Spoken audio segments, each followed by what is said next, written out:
Ой, инклюзия — это про то, что мы вместе, то, что мы разные, но и в этом-то как раз и сила каждого. Понятно, что нужна поддержка, нужна доступная среда и много чего еще нужно. Вообще первое, с чем мы столкнулись, вот мы как движение, тогда мы не были движением, это недоверие большое. А зачем вам это нужно? На самом деле я не осуждаю никого. Я себя так же вела. В том плане, что я просто не знала, что с этим можно сделать, и вот как себя вести. Кто-нибудь об этом рассказывает? Анна Федорова, руководитель движения «Обнимаю сердцем». Родилась в городе Вилюйске. Имеет 4 высших образования. Преподаватель английского, управление персоналом, юриспруденция и горный инженер. У нашей гости большой опыт управления бизнес-процессами. Анна построила успешную карьеру в энергетической компании, а также предприятии по добыче твердых полезных ископаемых. С 2022 года является руководителем волонтерского инклюзивного движения, которое сама же и создала. Основная идея проекта – поддержка людей с инвалидностью, помощь семьям, в которых растут дети с особенностями развития. В этом году по инициативе движения и поддержки издательства «Питер» вышла в свет книга «Дневники. Реальные истории мам и пап особенных детей».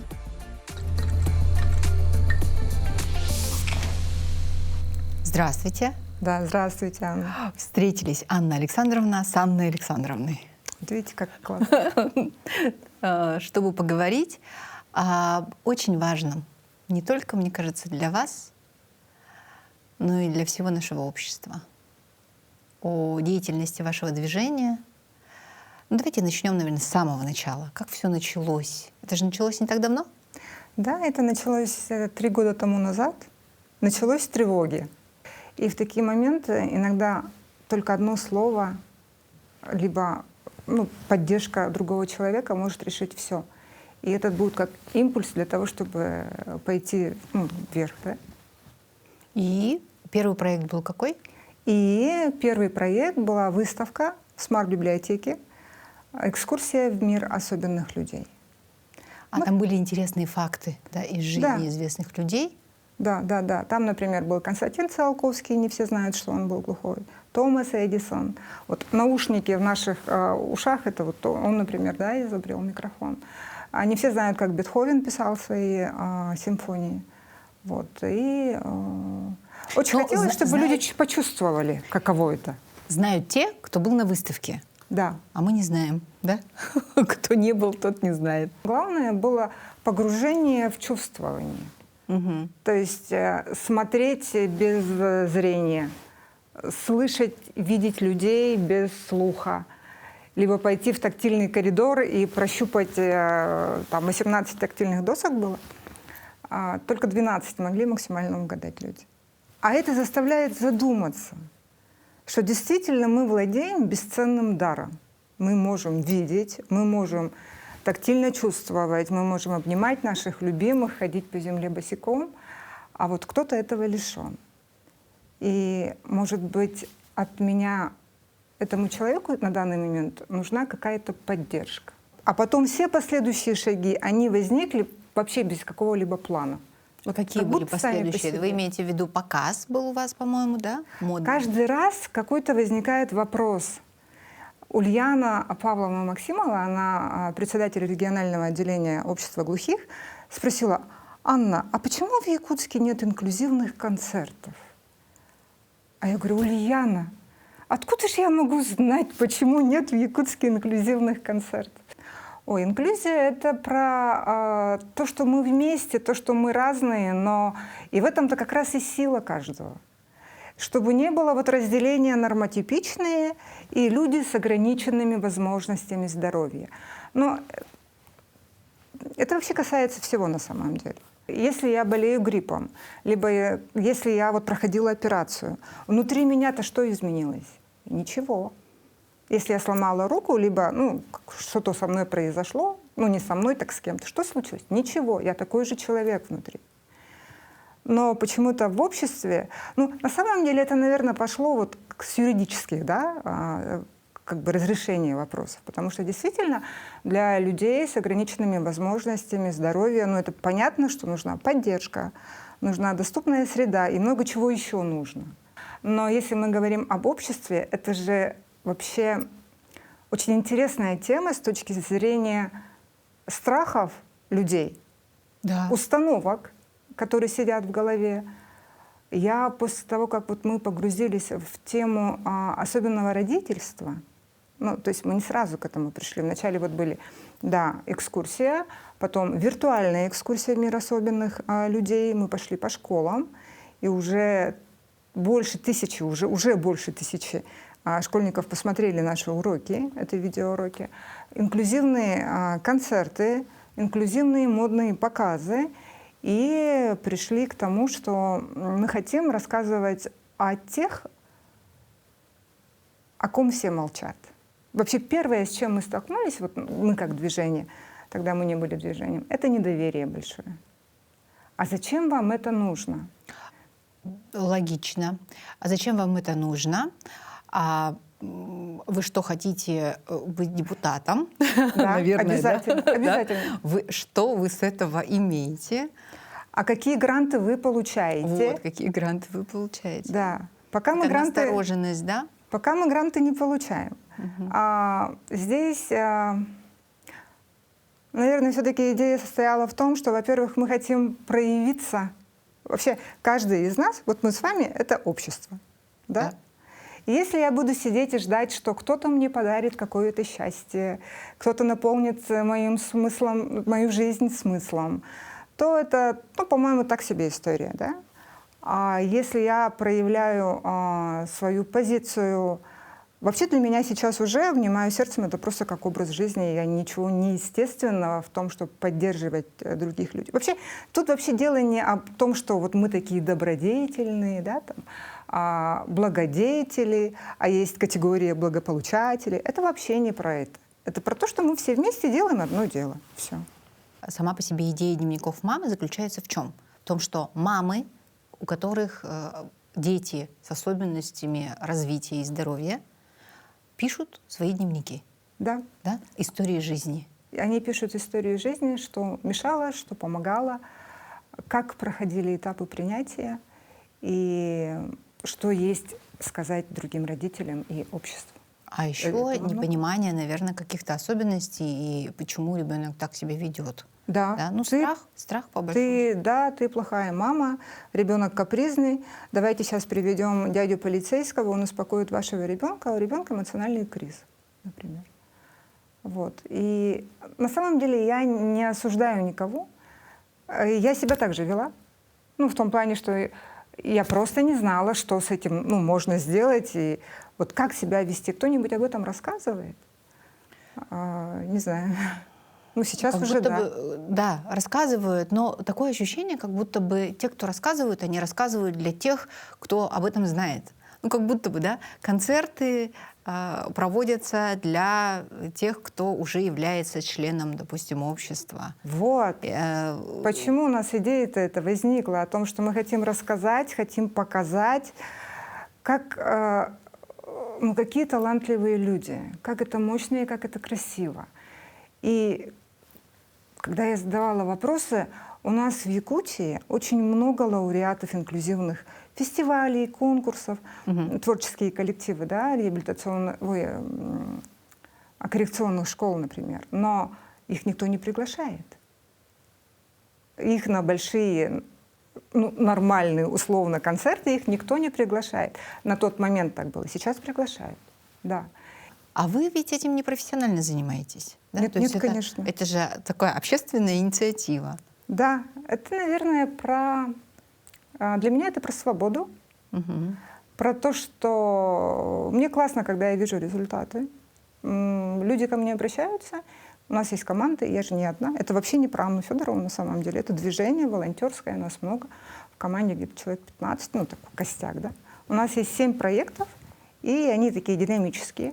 Вот. Плюс у нас хорошие взаимоотношения с мэрией, с правительством республики. Мы реализуем тоже проекты, например, с мэрией, чтобы в обычные кружки могли ходить дети с ограниченными возможностями здоровья. Ну вот это вот в чистом виде инклюзия как раз-таки, да? Угу.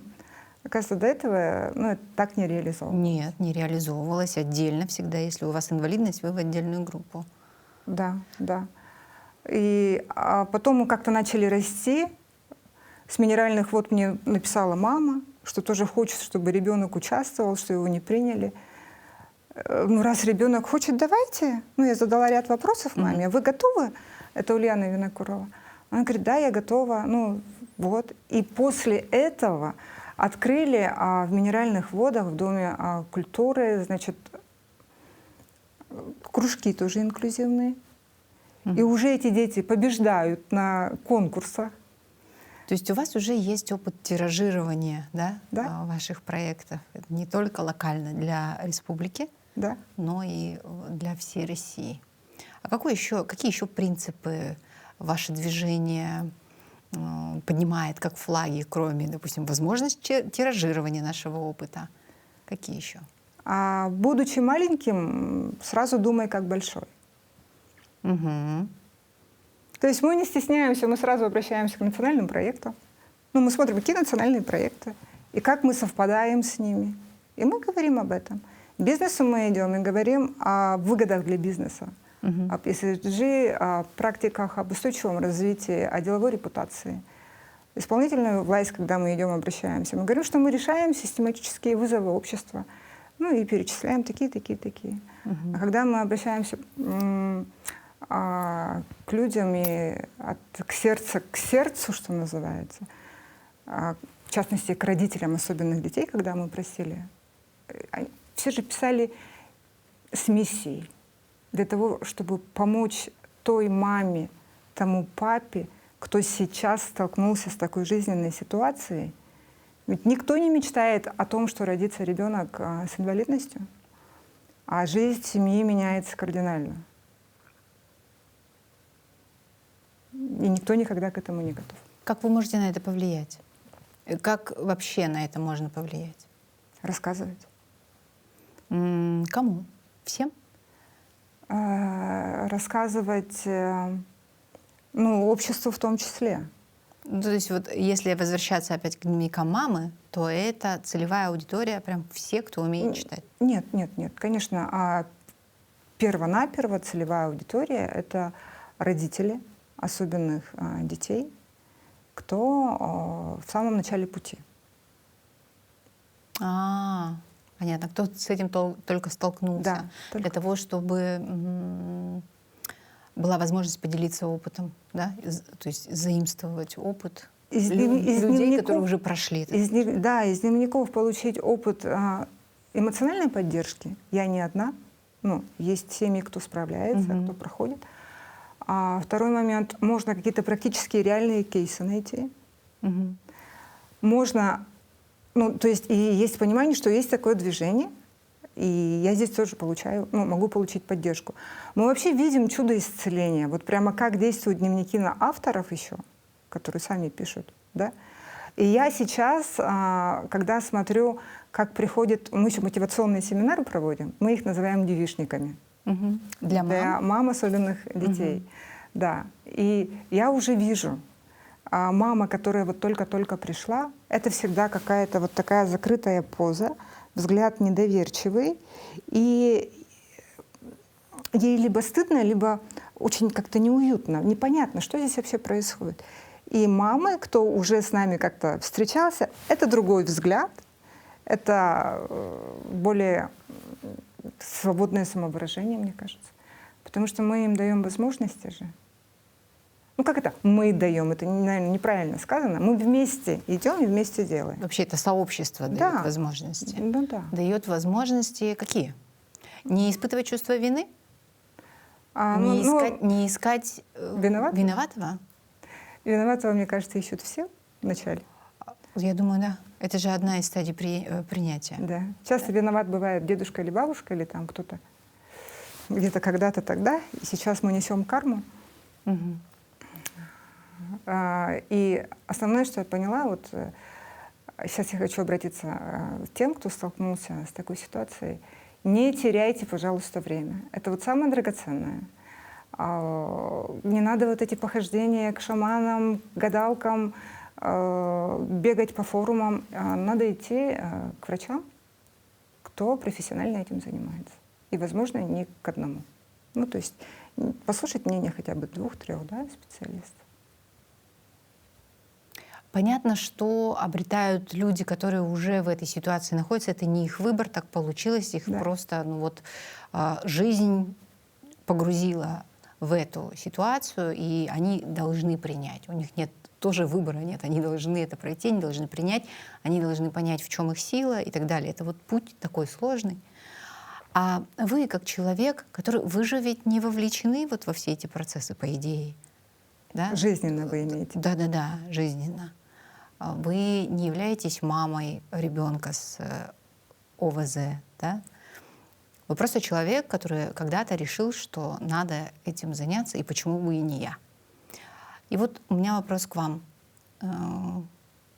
Что вы для себя вынесли при помощи этой деятельности? Как вы изменились за то время, когда вы являетесь лицом, рупором, двигателем, пламенным мотором, сердцем, идейным вдохновителем движения вашего? Здесь я тоже вот хочу сказать о том, что я не делю, что вот есть жизненные испытания в виде особенного родительства. Да? Каждый человек проходит какие-то кризисы свои, они разные бывают. И на основе вот лишения физических, да, каких-то душевные, потеря близкого человека, там, пожар. Вот, и я тоже проходила свои испытания, свои стрессы.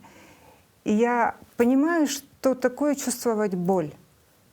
И я сопереживаю человеку, кто находится в такой ситуации.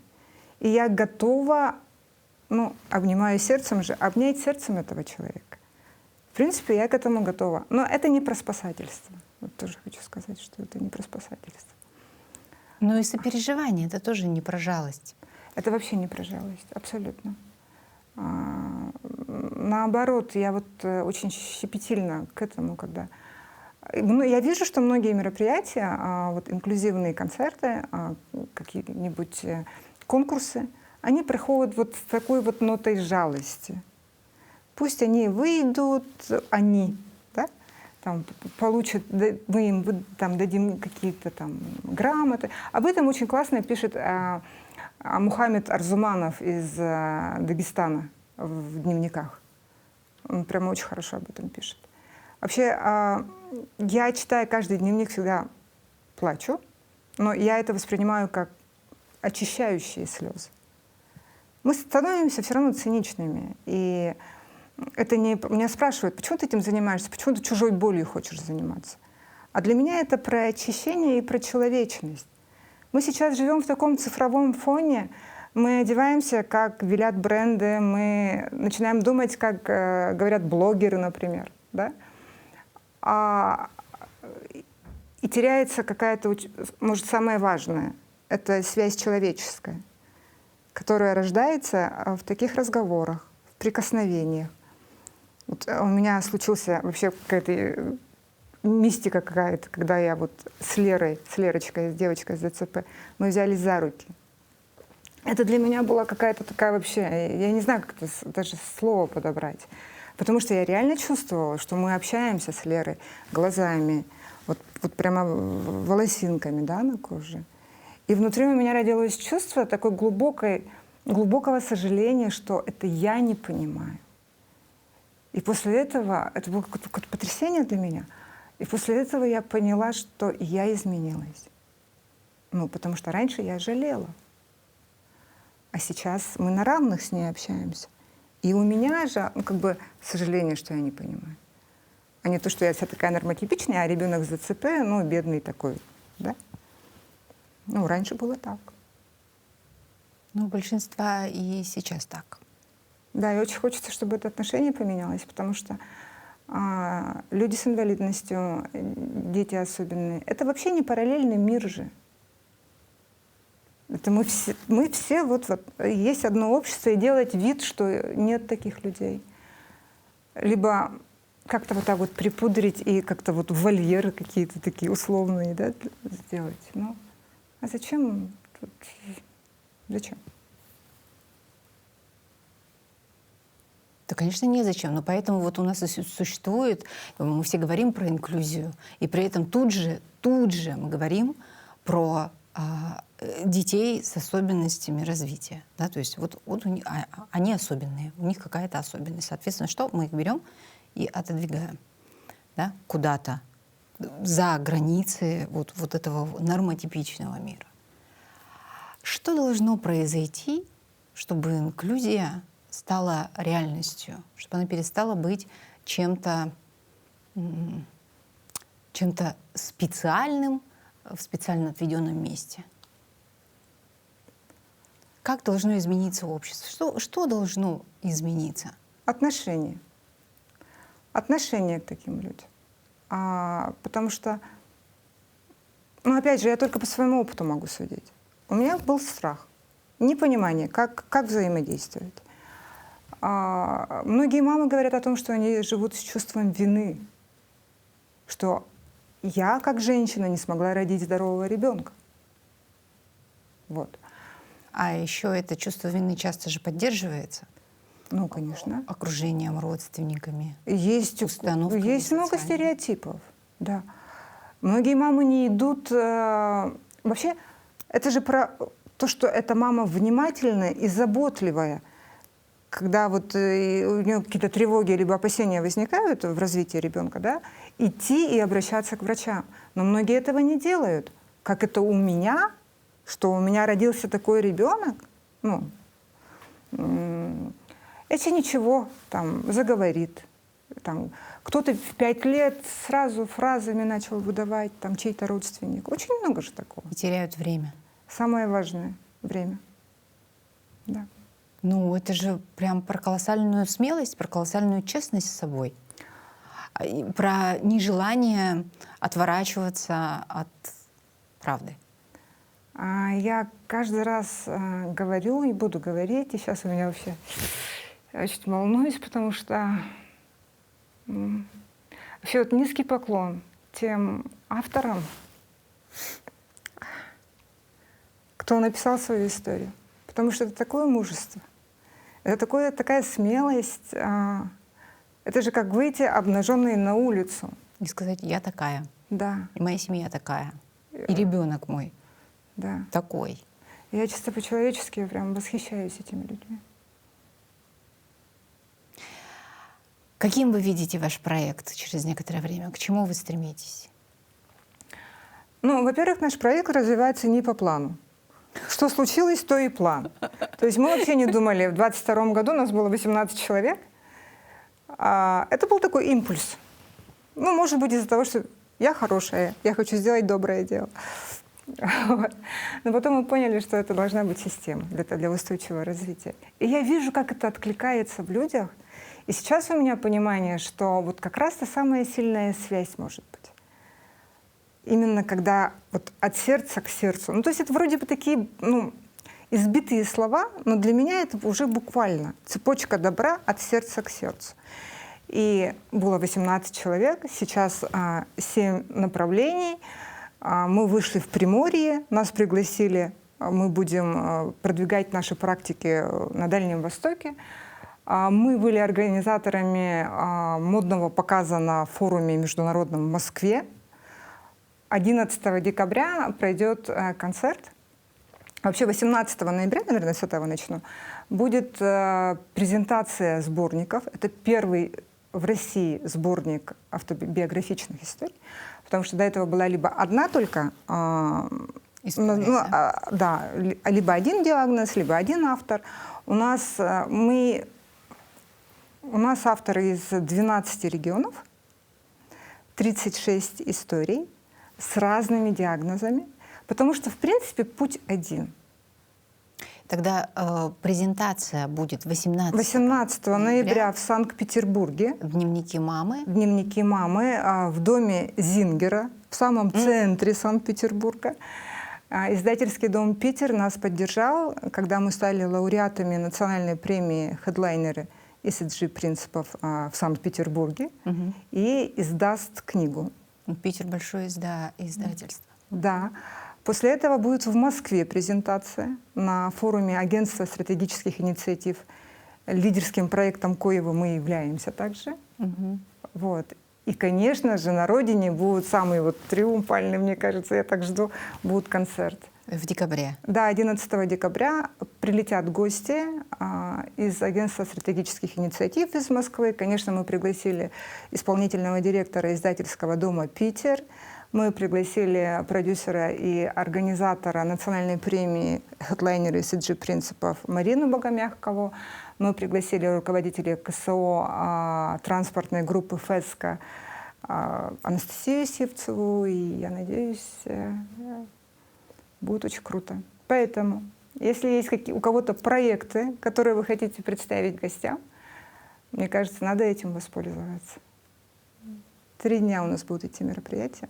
Но вообще, мне кажется, намечается хорошая традиция. Да? У вас в декабре в прошлом году тоже были мероприятия ваши. 4-й год уже. Да, 4-й год. Вот это я с прошлого года просто знаю, а вы 4-й год уже это делаете. Декабрь — наш месяц. Да? А вообще, если человек хочет быть волонтером, если человек хочет как-то активно включаться в ваше движение, куда ему идти вообще? Да, у нас есть телеграм-канал «Обнимаю сердцем», у нас есть сайт, где есть контакты. Если вы хотите также нас поддержать и перевести либо пожертвование, либо стать волонтером, пожалуйста, там есть соответствующие кнопки на сайте, где можно просто тыкнуть и написать, и мы все получим.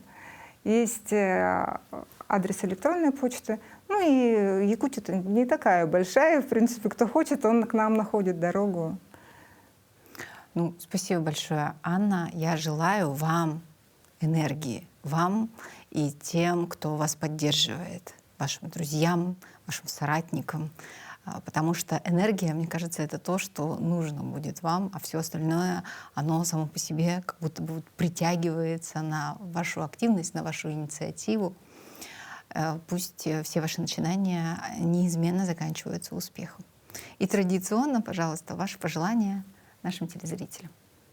Самая главная валюта в жизни — не деньги, не статусы, а доверие и энергия, как сказала Анна. И когда мы взаимоусиливаем друг друга, делимся энергией, делимся поддержкой, делимся знаниями, опытом, то могут из маленьких шагов случаться большие дела. Ну, у нас так получилось. Мы, не имея больших бюджетов, живя где-то далеко от центра, смогли привносить существенные преобразования в обществе. И я этим горжусь. И это дает мне свободу. И поэтому я обнимаю сердце. И желаем, чтобы вы к нам присоединились. Вот кто хочет также делиться своим теплом, мы вас ждем.